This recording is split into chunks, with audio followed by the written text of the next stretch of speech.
Persistence of vision. तो persistence of vision क्या होता है? जब भी हम कोई ऑब्जेक्ट को देखते हैं, whenever you see the object, तो क्या वो ऑब्जेक्ट हमेशा के लिए आपकी जो रेटिना होती है वहां पर वो सेव हो जाता है?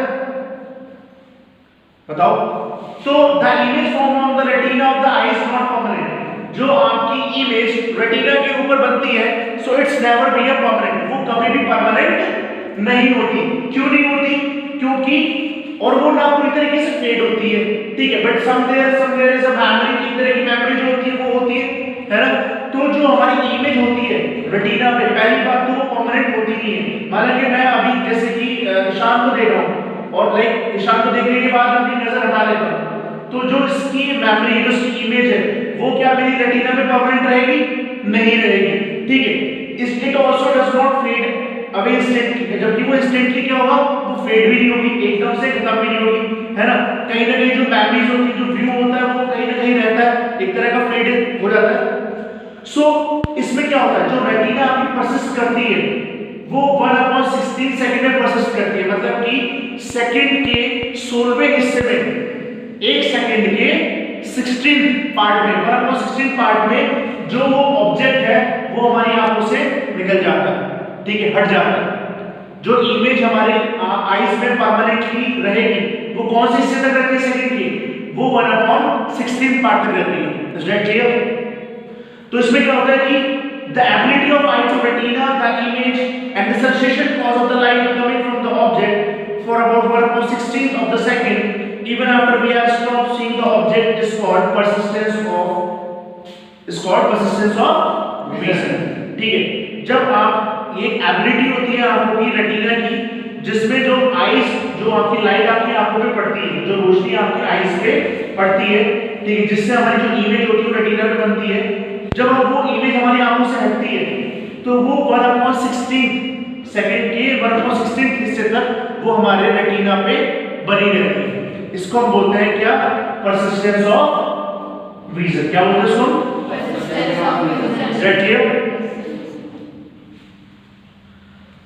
ठीक है। अब करते हैं नेक्स्ट फॉर कलर विजन, ठीक है।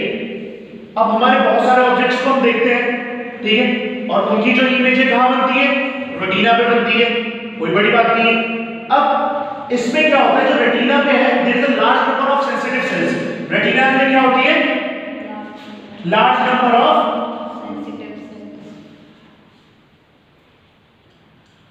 नंबर ऑफ सेंसिटिव सेल्स, ठीक है, बहुत सारी सेंसिटिव सेल्स होती है, लार्ज नंबर ऑफ। और ये सेल्स होती है दो तरह की होती है। कौन सी वाली? एक मैंने बताया था, टेली। फर्स्ट वन इज, पहली कौन सी होती है? रॉस, ठीक है, रॉड कह रहे हैं रॉड। दूसरी कौन सी होती है? ठीक है, तो हमारी दो तरह की सेल होती है। पहली होती है हमारी रॉड और दूसरी होती है हमारी कॉन्स। अब जो बात होती है, जब बात करते हैं रॉड शेप की, ये दो तरह की शेप होती है, एक रॉड शेप और दूसरी कॉन शेप। तो जो हमारी रॉड शेप होती है ये क्या करती है? ये हमारी इंटेंसिटी ऑफ लाइट बताती है। रॉड शेप क्या बताती है? Intensity of light. Rod shape बताती है हमारी इंटेंसिटी ऑफ लाइट, और जबकि आपकी कॉन शेप क्या बताती है? ये बताती है आपकी कलर्स के लिए, ठीक है। तो रॉड शेप जो होती है वो इंटेंसिटी ऑफ लाइट बताती है, और जो आपकी कॉन शेप होती है वो किसको शो करती है? कलर्स को शो करती है। इट मींस कि degree of brightness and darkness. अगर हम बात करते हैं रॉड शेप की, तो रॉड शेप बताती है कि degree of brightness and darkness, कि कितनी चमक और कितना अंधेरापन, मतलब कितनी ब्राइटनेस होनी चाहिए आंखों में और कितनी डार्कनेस होनी चाहिए, ठीक है। जो उस चीज को सेंस करने का काम करती है वो कौन सी करती है? आपकी रॉड शेप, है ना। जो डिग्री ऑफ ब्राइटनेस और जो डिग्री ऑफ डार्कनेस को रिस्पॉन्ड करने का, सेंस करने का जो काम करती है उसको हम क्या बोलते हैं? Rod shape. Is that clear? Yes sir, ठीक है। और ये जो होती है, ये जो इस तरह की सेल होती है जो रेटिना पे होती है, ठीक है। Another one is called cone shape. अगर हम बात करते हैं कोन शेप की, तो इसमें हम लिख लेते हैं पहले रॉड शेप के लिए, यहां की शो करती है डिग्री ऑफ ब्राइटनेस और डिग्री ऑफ डार्कनेस, ठीक है, इसको सेंस करती है। अब बात करते हैं आपकी कौन शेप की। जो आपकी कौन शेप होती है वो आपकी रिस्पॉन्ड करती है किसके लिए? कलर्स के लिए। किसके लिए सेंस करती है? कलर्स के लिए। जैसे कि रेड, ब्लू, ग्रीन, ठीक है, और डिफरेंट डिस्टेंस कलर जो है इन सबको सेंस करने का काम और रिस्पॉन्ड करने का काम कौन करती है आपकी? दैट शोस कौन शेप, ठीक है। It is due to the cone shape that we are able to distinguish between different colour. जो हम कलर्स में डिस्टिंग्विश करते हैं, डिफरेंशिएट करते हैं कि whether it's red, whether it's blue और ग्रीन और व्हाइट, ब्लैक एंड व्हाइट तो कॉमन हो गया, ठीक है, बट इनसे अलग जो कोटेशन ऑफ कलर्स है उसको डिफरेंशिएट करने का जो वर्क आउट करती है वो कौन होती है? आपकी कौन शेप होती है। क्लियर? सो ये कौन शेप जो होती है ये एक्टिव होती है ब्राइट लाइट पे। आपकी कौन शेप कब एक्टिव होती है? ब्राइट लाइट, है ना। ये कौन शेप जो होती है कनेक्ट होती है आपकी रॉड शेप से एक तरीके से, है ना। देखो रॉड शेप तो ये बता रही है डिग्री ऑफ ब्राइटनेस और डिग्री ऑफ डार्कनेस सेंस करने का रॉड शेप कर रही है, बट कौन शेप एक्टिव तब होगी जब आपकी लाइट कैसी होगी? बताओ। जब आपकी लाइट ब्राइट लाइट होगी। कैसी लाइट होगी? Bright light. अंधेरे में एक्टिव नहीं होगी, ठीक है। अगर आप किसी डार्क रूम में जाके खड़े हो जाओ, बिल्कुल dark room, not even a single light, एक छोटी सी बोलते हैं ना कि रोशनी भी नहीं है, प्रॉपर अंधेरा है, तो क्या आपकी जो कौन शेप है क्या वो एक्टिव होगी? नहीं होगी। आपको हर चीज क्या दिखाई देगी? ब्लैक दिखाई देगी। क्या आपको ब्लैक में मल्टीपल कलर शो होंगे? नहीं होंगे। उस कलर्स को शो करने के लिए आपको ब्राइट लाइट का होना जरूरी है, मतलब कि रोशनी होनी जरूरी है। फिर आप डिस्टिंग्विश कर पाओगे, हाँ ये व्हाइट बोर्ड है, ये रेड डस्टबिन है, ये ग्रीन कलर का मटेरियल है, ब्लू कलर का मटेरियल है। तो all these things are just sensed through bright light, ठीक है। और these are fact three different kind of cone shape light। एक होती है sensitive to red, second to green and third to blue colors। जो main colour इसमें होते हैं कौन कौन से होते हैं? रेड, ग्रीन और ब्लू, ठीक है। ये तीन कलर को सेंस करने का काम करती है। अगर ये चीज आपकी कौन शेप अगर इफेक्ट हो जाए तो आपको सारी चीजें ब्लैक एंड व्हाइट दिखाई देगी, कलरलेस दिखाई देगी, एंड इनकी कोटेशन से जो मर्ज होंगे लाइक शेड्स बनते हैं, like light blue, light red, light green, orange, है ना। हम सेवन कलर को डिस्ट्रीब्यूट करते हैं just because of a cone shape. Clear है? तो आपके जो मेन कलर्स होते हैं वो होते हैं रेड, ग्रीन और blue. Clear? Okay. Colour blindness जो होता है it is a defect of vision.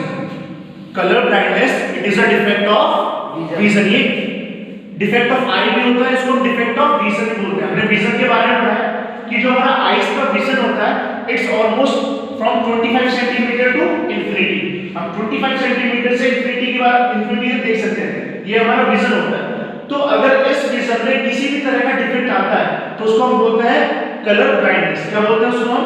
Colour blindness. मतलब कि इसमें क्या होता है, a person is unable to distinguish between colours. जो पर्सन है वो कभी भी कलर्स के बीच में डिस्टिंग्विश नहीं कर पाता। It's unable to distinguish between certain colours, चाहे वो लड़का हो चाहे वो लड़की हो, ठीक है। तो इसको हम बोलते हैं कलर ब्लाइंड। क्या बोलते हैं? Colour blind, as we discuss earlier. तो कलर ब्लाइंडनेस एक तरह का डिफेक्ट होता है आंखें में, जिसमें जो पर्सन होता है is not able to distinguish between certain colours, ठीक है। कलर्स के बीच में वो डिस्टिंग्विश नहीं कर पाता, तो उसको हम बोलते हैं कलर ब्लाइंडनेस, ठीक है। कभी-कभी ये कुछ टाइम के बाद होता है, लाइक जैसे कि आपने पढ़ा होगा कि चाइल्ड लेबर से काम करते हैं लोग, बात जो है फर्नेस में काम करते हैं, भट्टी में काम करते हैं बहुत ज्यादा, तो उसके हिसाब से कुछ लोगों की आंखें खराब हो जाती है। और कलर ब्लाइंडनेस मैक्सिमम जो होता है वो एक जेनेटिक डिसऑर्डर होता है ना, हेरिडिटी होती है जेनेटिक डिसऑर्डर, कुछ की फैमिली से ऊपर से चला आ रहा होता है ना। कुछ लोग अनसर्टेन कंडीशन में टेंपरेचर में वर्क करते हैं तो उनकी आईज पे स्ट्रेस का इफेक्ट पड़ता है ना। तो ये भी कलर ब्लाइंडनेस का एक रीजन हो सकता है। तो मोस्टली होता है जेनेटिक डिसऑर्डर की वजह से होता है, जिसको हम इनहेरिटेंस बोलते हैं, पेरेंट्स से उनके बच्चों में आना, है ना। तो ये जनरली होता है। अब बात करते हैं डिफेक्ट ऑफ विजन्स और उनकी करेक्शंस की। So our new topic is,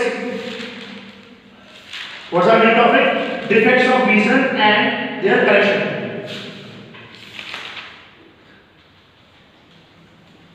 defects of visions and their correction.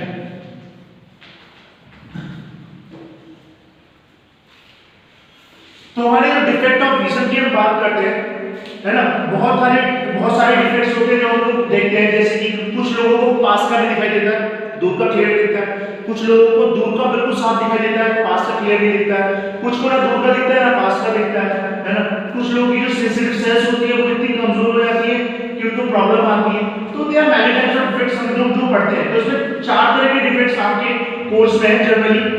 हाँ, इस साल आपके कोर्स में ये नहीं है, सीबीएसई ने इस साल ये आपके कोर्स से हटाए हुए हैं, ठीक है, बट हम for the knowledge, for the general knowledge हम लोग को ये पढ़ने। पहला होता है आपका मायोपिया। पहला कौन सा होता है आपका? मायोपिया, ठीक है। सेकंड वन, दूसरा आपका होता है हाइपरमेट्रोपिया। क्या होता है आपका?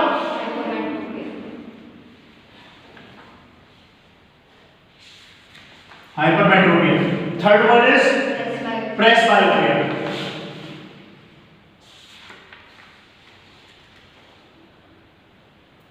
And the fourth one is astigmatism. इसको जनरली हम पढ़ते नहीं है, astigmatism को आपको जो स्कूल्स में जनरली हर स्कूल्स में 3 पढ़ाया जाता है, मायोपिया, हाइपरमेट्रोपिया, प्रेसबायोपिया और astigmatism, ठीक है। मायोपिया जो होता है उसको हम शॉर्ट साइटनेस बोलते हैं। क्या बोलते हैं? शॉर्ट साइटनेस, ठीक है। हाइपरमेट्रोपिया को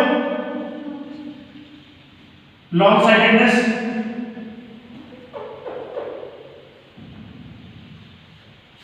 ठीक है। जो आपका मायोपिया होता है वो आपका शॉर्ट साइटेडनेस होता है, और जो आपका हाइपरमेट्रोपिया उसको बोलते हैं लॉन्ग साइटेडनेस या फार साइटेडनेस, ठीक है। लॉन्ग बोल दो, फार बोल दो, शॉर्ट को आप नियर भी बोल सकते हो। Is that clear? Short sightedness भी बोल सकते हो और नियर साइटेडनेस भी बोल सकते हो। Now first come to myopia. तो पहले मायोपिया पे आते हैं। First one is myopia. अब मायोपिया में क्या होता है? इसको हम बोलते हैं शॉर्ट साइटेडनेस। इसमें क्या होता है कि जो पर्सन होता है वो नियर बाय ऑब्जेक्ट्स को बहुत क्लियरली देख सकता है, जो उसके पास में ऑब्जेक्ट होता है उसको बहुत साफ तरीके से देख सकता है, बट जो डिस्टेंट ऑब्जेक्ट होता है, फार ऑब्जेक्ट्स होते हैं, उसको क्लियर नहीं दिखता। The short sightedness is the defect due to which eye is not able to see the distant object. जो आई है नॉट एबल टू सी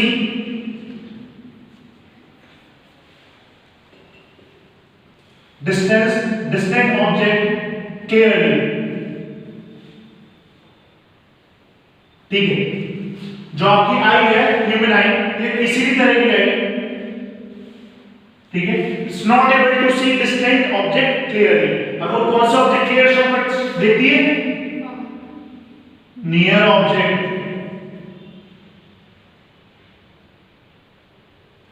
ठीक है, क्लियर,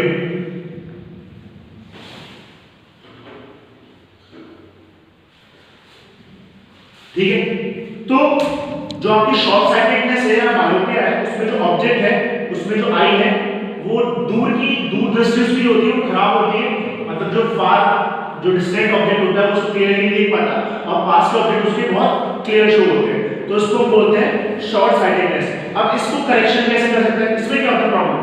इसमें पहला प्रॉब्लम है कि ये किस वजह से होता है। मायोपिया का मेन रीजन क्या है? मायोपिया का मेन रीजन है कि आई लेंस की फोकल लेंथ घट जाती है। रीजन क्या है इसका? हाँ, फोकल लेंथ ऑफ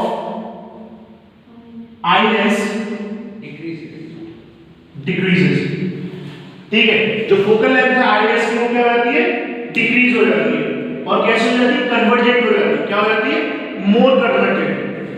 डिक्रीज हो जाएगी तो कैसे हो जाएगी? मोर कन्वर्जेंट हो जाएगी, मतलब कि एक्यूरेसी शो नहीं करेगी बिल्कुल भी। दूसरा, elongation of the eye ball. दूसरा रीजन क्या है? Elongation of the eye ball. Eye ball का फैल जाना, इलोंगेटेड हो जाना। तो दूसरा रीजन क्या है? Elongation of the eye ball का इलोंगेट हो जाएगा, मतलब कि आई बॉल का इंक्रीज हो जाएगा। Is that clear? ठीक है, अब इसका करेक्शन क्या होगा मायोपिया का? What kind of lens you prefer for correction of myopia? कौन सा लेंस हम प्रेफर करेंगे? बताओ, टेल मी।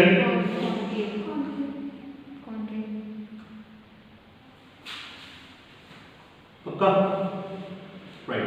कौन सा लेंस हम इसके लिए यूज करेंगे? Concave lens. क्लियर है? सो अब इसके हम कुछ करेक्शंस बनाते हैं। देखिए जैसे हम बात करते हैं नॉर्मल आई की, आई शो यू।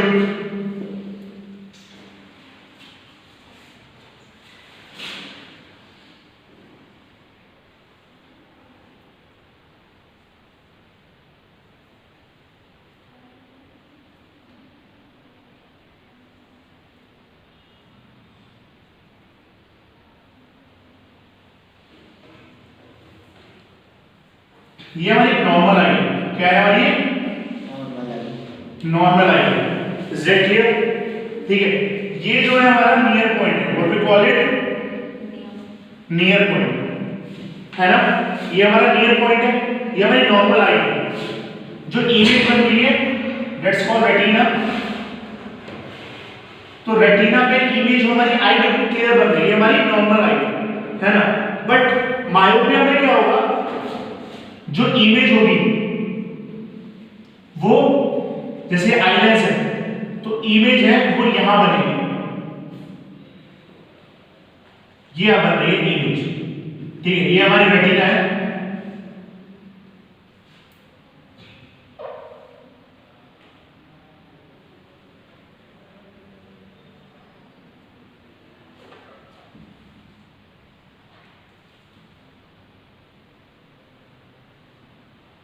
ठीक है, अब देखो जो इमेज है it's not exactly on retina. जो आपकी इमेज है कहां बन रही है? वो रेटिना पे नहीं बन रही, मतलब रेटिना से थोड़ा सा पीछे बन रही है ना? आगे बोल सकते हैं, आगे तो खड़ी हो जाएगा, रेटिना से थोड़ी पीछे बन रही है। मतलब कि जब हमारी फोकल लेंथ डिक्रीज हो गई, अभी हमारा नियर पॉइंट ये था, तो फोकल लेंथ हमारी डिक्रीज हो गई तो और ज्यादा कन्वर्जिंग होगी। तो कन्वर्जन होगी तो क्या जो इमेज है एक्चुअल रेटिना से कहां बन गई? थोड़ी सी पहले बन गई। तो हमें अपनी ये जो कन्वर्ज हुई है इमेज, इसको थोड़ा सा क्या करना पड़ेगा? डाइवर्ज करना पड़ेगा। क्या करना पड़ेगा? डाइवर्ज करना पड़ेगा, है ना? तो इसके लिए हम किस चीज का यूज करेंगे? हम इसके लिए यूज करेंगे किसका? Concave lens. तो हम क्या करेंगे? ये तो हमारा हो गया मायोपिक आई, मायोपिक आई। अब हम इसमें क्या करेंगे? करेक्शन की बात कर रहे हैं। करेक्शन में क्या होगा?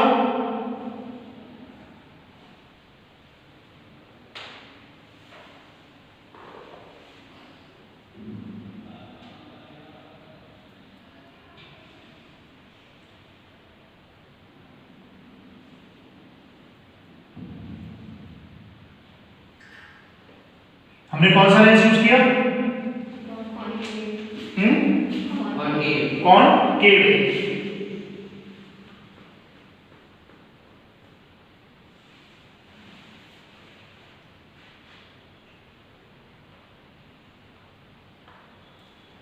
जिससे क्या हुई? हमारी जो इमेज थी वो एग्जैक्टली कहां बन गई? रेटिना में जाके बन गई। Is that clear? तो हमने इसमें क्या किया? इसमें हमने एक तरीके से कॉन्वेट मतलब कि डायरेक्ट हमने इसमें कॉनकेव लेंस का यूज किया, जिसको हम बोलते हैं डाइवर्जेंट लेंस। कैसा बोलते हैं? डाइवर्जेंट लेंस, है ना? तो ये हमारी जो इमेज थी वो कन्वर्ज हो गई थी, ज्यादा कन्वर्ज हो गई थी, जिससे वो रेटिना से पहले बनी थी, है ना? बट हमने किसका यूज किया? कॉनकेव लेंस का यूज किया, जिसने उसको क्या कर दिया? थोड़ी सी जो हमारी आई साइड थी उसको क्या कर दिया? कन्वर्ज, डाइवर्ज कर दिया, थोड़ा सा बढ़ा दिया। तो वापस जो हमारी इमेज थी वो कहां बन गई? एक्चुअल में रेटिना पे जाके बन गई। तो हमारी करेक्शन हो गया। तो जिन लोगों की पास की निगाह अच्छी होती है और दूर की जो निगाह होती है, मतलब जो दूर की साइड होती है वो बेकार होती है, तो वो किस तरह का लेंस यूज करते हैं? कॉनकेव लेंस यूज करते हैं। ठीक है, जिससे क्या करते हैं? जो मोर कन्वर्जेंट जो इमेज थी उसको क्या कर देते हैं? थोड़ा बहुत डाइवर्जेंट कर देते हैं और एग्जैक्टली इमेज कहां बना देता है? रेटिना में बन जाती है। ठीक है, इज दैट क्लियर? और ये जो उसको बोलते हैं, ये जो पॉइंट है, अभी ये जो पॉइंट है इसको फार पॉइंट, इसको नियर पॉइंट नहीं बोलेंगे, what we call it far point, क्या बोलेंगे इसको? Far point F. ये नॉर्मल था नियर पॉइंट, बट अब इसको हम बोलेंगे far point of myopic eye. ये मायोपिक आई का फार पॉइंट है। Is that clear? Yes sir. ठीक है, और ये जो आ रही है दैट्स कॉल्ड रे, जो इंफिनिटी से आ रही है, जो लाइट आ रही है, ray coming from the far of object. ठीक है, तो आपको क्लियर हो गया मायोपिया? नाउ कम टू, ये कंप्लीट है पूरा। तो हमने बताया कि जो मायोपिया होता है उसमें ह्यूमन आई जो होती है वो not able to see distinct और उसको पास ऑब्जेक्ट क्लियर दिखाई देता है। रीजंस क्या होता है? फोकल लेंथ डिक्रीज होना, या फिर मोड रिटेंडेंट होना, या फिर इलोंगेशन ऑफ द आईबॉल। इसका करेक्शन क्या है? करेक्शन में हमें ये हमारी नॉर्मल आई थी, जो हमारा इमेज है वो रेटिना में बनती है। मायोपिक आई में क्या होती है? जो इमेज है वो रेटिना से थोड़ा सा पहले बन जाती है, मोड कन्वर्जेंट। जब हमने करेक्शन का यूज किया, करेक्शन में क्या हो गया? हमने किसका यूज किया? कॉनकेव लेंस का यूज किया, जो थोड़ा सा डायवर्जेंट होता है, जो हमारी एग्जैक्ट जो फार पॉइंट जो हमारी इमेज होती है उसको कहां बना देता है? वापस रेटिना में बना देता है। Is that clear? Now just move to the second topic, और second heading that's called hypermetropia. हम किसकी बात करेंगे? हाइपरमेट्रोपिया की बात करेंगे। Topic is hypermetropia. अब हम बात करेंगे हाइपरमेट्रोपिया। तो हाइपरमेट्रोपिया में क्या होता है कि जो ह्यूमन आई होती है we are not able to see near object. Hypermetropia में क्या करते हैं? हम नियर ऑब्जेक्ट, जो पास के ऑब्जेक्ट होते हैं उसको हम साफ नहीं देख सकते। मतलब कि क्लोज ऑब्जेक्ट को हम बिल्कुल साफ दिखते हैं, बट जो हमारे दूर के ऑब्जेक्ट होते हैं वो हमें क्लियर नहीं दिखाई देते। तो हाइपरमेट्रोपिया क्या जो ह्यूमन आई होता है it's not able to see, sorry उल्टा बोल गया था, it's not able to see near objects. हम इसके पास का जो ऑब्जेक्ट है उसको हम क्लियर नहीं देख सकते, और जबकि जो फार ऑब्जेक्ट्स होते हैं उसको हमें साफ दिखाई देते हैं। ठीक है, वो थोड़ा चेंज हो गया। अब इसका रीजन क्या होता है? चलो इसका रीजन बताओ मुझे। इसमें क्या होता है? आपकी focal length of eye lens क्या हो जाती है? इंक्रीज हो जाती है। सिंपल सी बात है, जो आपकी focal length of eye lens है वो क्या हो जाती है? इंक्रीज हो जाती है। ठीक है, और इलोंगेशन ऑफ आईबॉल्स क्या हो जाती है? बोलो बेटा, पीछे क्या लिखा था? इलोंगेशन ऑफ आईबॉल घट जाती है, कम हो जाती है, डिक्रीज हो जाती है। ठीक है, so short sightedness can be corrected by making eye lens less converging.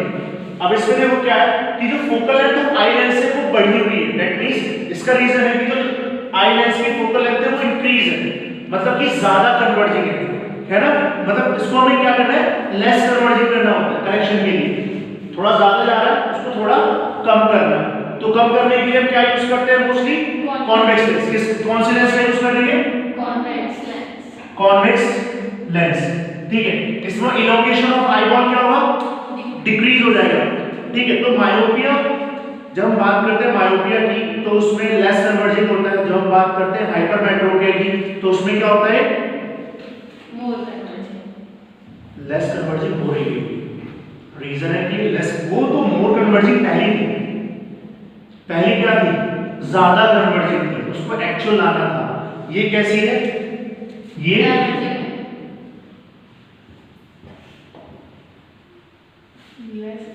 Less converging है। मायोपिया जो थी वो मोर कन्वर्जिंग थी, क्योंकि जो इमेज थी वो रेटिना से पहले बन रही थी, तो ज्यादा कन्वर्जिंग थी। ये लेस कन्वर्जिंग है, तो जो हमारी इमेज है वो रेटिना से कहां बन रही है? आगे बन रही है ना। तो ये कैसी है? लेस कन्वर्जिंग है। Is that clear? और जब ये लेस कन्वर्जिंग है तो इसकी इलोंगेशन ऑफ आईबॉल कैसी होगी? डिक्रीज होगी। इलोंगेशन ऑफ आईबॉल डिक्रीज, इसको बोलेंगे लॉन्ग साइटेडनेस। ठीक है, इलोंगेशन ऑफ आईबॉल हमारी डिक्रीज होगी। तो ये हमारी normal eye as it is रहेगी। हाइपरमेट्रोपिक में क्या होगी? जो हमारी इमेज है नियर हमारा 25 सेंटीमीटर है, हम पास की भी देख रहे हैं, है ना। अगर हम पास की भी देख रहे हैं तो सिंपल है, जो हमारी इमेज है वो कहां दिखाई देगी? आगे दिखाई देगी। ठीक है, और इसका करेक्शन क्या है? करेक्शन ने कौन से लेंस का यूज किया? कॉन्वेक्स का यूज किया। और कॉन्वेक्स कैसा होता है? Converging lens. कॉन्वेक्स कैसा होता है आपका? कन्वर्जिंग लेंस होता है। ठीक है, जो उस लेस कन्वर्जिंग को वापस क्या कर देता है? थोड़ा कम कर देता है। ठीक है, तो ये जो इमेज आगे बनी थी इसको वापस एक्यूरेट कहां बना देता है, रेटिना पे बना देता है। तो जिनकी कौन सी इमेज फ्रॉम ए प्रॉब्लम करती है, जिनको नियर ऑब्जेक्ट दिखाई नहीं देती, जो पास के ऑब्जेक्ट, इसके बात करते हैं 25 सेंटीमीटर।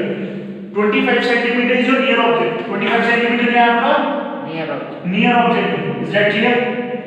तो नियर ऑब्जेक्ट की जो इमेज है हाइपरमेट्रोपिया में वो आगे बनी, जिसको हम बोलते हैं लेस कन्वर्जिंग। क्या बोलते हैं? लेस कन्वर्जिंग, मतलब इसकी फोकल लेंथ बढ़ चुकी है। हमने इसमें क्या लगाया? कन्वर्जिंग लेंस लगाया, मतलब कि कॉन्वेक्स लेंस लगाया। तो इसने क्या कर दिया, इसको और ज्यादा कन्वर्ज कर दिया, तो आगे से खींच के इसकी फोकल लेंथ को एग्जैक्टली कहां ला दिया, रेटिना पे ला दिया। तो हमने इसके लिए करेक्शन के लिए क्या यूज किया, convex lens, that we called hypermetropia. Is that clear? तो हाइपरमेट्रोपिया में हमें जो फार ऑब्जेक्ट होते हैं वो क्लियर दिखाई देते हैं और पास का ऑब्जेक्ट क्लियर नहीं दिखाई देता, जबकि मायोपिया में क्या होता है, हमें कौन से ऑब्जेक्ट दिखाई देते हैं, हमें नियर ऑब्जेक्ट क्लियर दिखाई देते हैं, दूर के ऑब्जेक्ट्स नहीं दिखाई देते मायोपिया में। क्लियर? और उसमें करेक्शन के लिए क्या यूज करते हैं, कॉनकेव, और हाइपरमेट्रोपिया में क्या यूज करते हैं, कॉन्वेक्स करेक्शन के लिए। और रीजन क्या है मायोपिया का? मायोपिया में रीजन ये है कि उसमें फोकल लेंथ घट जाती है और वो मोर कन्वर्जिंग हो जाता है और इलोंगेशन ऑफ आईबॉल हो जाता है, इंक्रीज हो जाता है। जबकि हाइपरमेट्रोपिया में उल्टा है, उसमें फोकल लेंथ इंक्रीज हो जाती है, लेस कन्वर्जिंग, और इलोंगेशन ऑफ आईबॉल डिक्रीज हो जाता है। उसमें मायोपिया में हम कॉनकेव यूज करते हैं, इसमें हम क्या यूज करते हैं, कॉन्वेक्स यूज करते हैं। ठीक है। Now third one is presbyopia. Third one हम क्या पढ़ेंगे, प्रेस बायोपिया। क्या आती है प्रेस बायोपिया? इसको हम ओल्ड एज लॉन्ग साइटेडनेस बोलते हैं। क्या बोलते हैं इसको हम? ओल्ड एज लॉन्ग साइटेडनेस बोलते हैं। ठीक, मतलब जब लोग बूढ़े हो जाते हैं तो उनकी जो आईलेंस होती है वो कंफर्टेबली किसी भी चीज को, चाहे दूर का ऑब्जेक्ट हो चाहे पास का ऑब्जेक्ट है, उसको देखने में उनको प्रॉब्लम होती है। ठीक है, तो बुढ़ापे में ये चीजें क्लियर है। जब भाई बुढ़ापा होता है, ओल्ड एज आती है, तो जो हमारे सेंस ऑर्गन है वो कमजोर हो जाते हैं, है ना? तो ऐसे ही इसमें तो presbyopia is called old age long sightedness. ठीक है, और इसको जो हम यूज करते हैं उसको हम स्पेक्टिकल्स का यूज करते हैं, जो कॉन्वेक्स लेंस, क्या यूज करते हैं इसको, कॉन्वेक्स लेंस का यूज करते हैं, बट एक सुटेबल पावर की कॉन्वेक्स लेंस यूज करते हैं। किस तरह का यूज करते हैं? एक suitable power of convex lens का यूज करते हैं। तो करेक्शन ऑफ प्रेस बायोपिया जो होता है उसमें हम एक तरह का कॉन्वेक्स लेंस यूज करते हैं जिसको हम बोलते हैं कन्वर्जिंग लेंस, और वो भी एक सुटेबल पावर। ठीक है, इसमें क्या होता है, इसमें loss of accommodation of power of I into weakening of slurry muscles, है ना? आपकी जो स्लेरी मसल्स होती है वो वीक हो जाती है, जो आपकी स्लेरी मसल्स होती है वो क्या हो जाती है, हाँ क्या हो जाती है स्लेरी मसल्स आपकी वीक, और स्लेरी मसल्स क्या हो जाती है आपकी, और वीक हो जाती है, और क्या होता है,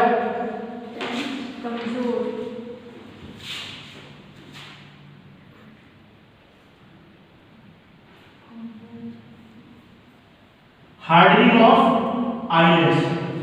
बुढ़ापे में क्या होता है, जब आप एक ओल्ड एज में जाते हो तो आपका आईलेंस जो होता है वो सॉफ्ट नहीं रहता, वो थोड़ा सा हार्ड हो जाता है, थोड़ा सा टफ हो जाता है, जिससे क्या होता है इसको मूव करने में प्रॉब्लम आती है। तो आपकी स्लेरी मसल्स वीक हो जाएगी, आपके जो आईलेंस है वो थोड़ा हार्ड हो जाएगा, जिसकी वजह से क्या होगा, जो पावर ऑफ अकोमोडेशन है वो लॉस हो जाएगी। क्या हो जाएगी, पावर ऑफ अकोमोडेशन लूज हो जाएगी, लॉस हो जाएगी। इसको हम क्या बोलते हैं, presbyopia. Old age long sightedness correction के लिए क्या यूज करते हैं, कॉन्वेक्स लेंस का यूज करते हैं, इसको हम कन्वर्जिंग लेंस बोलते हैं, बट ये एक सुटेबल पावर का होना चाहिए। ठीक, पावरफुल लेंसेज का यूज करते हैं बुढ़ापे में, है ना? Is that clear?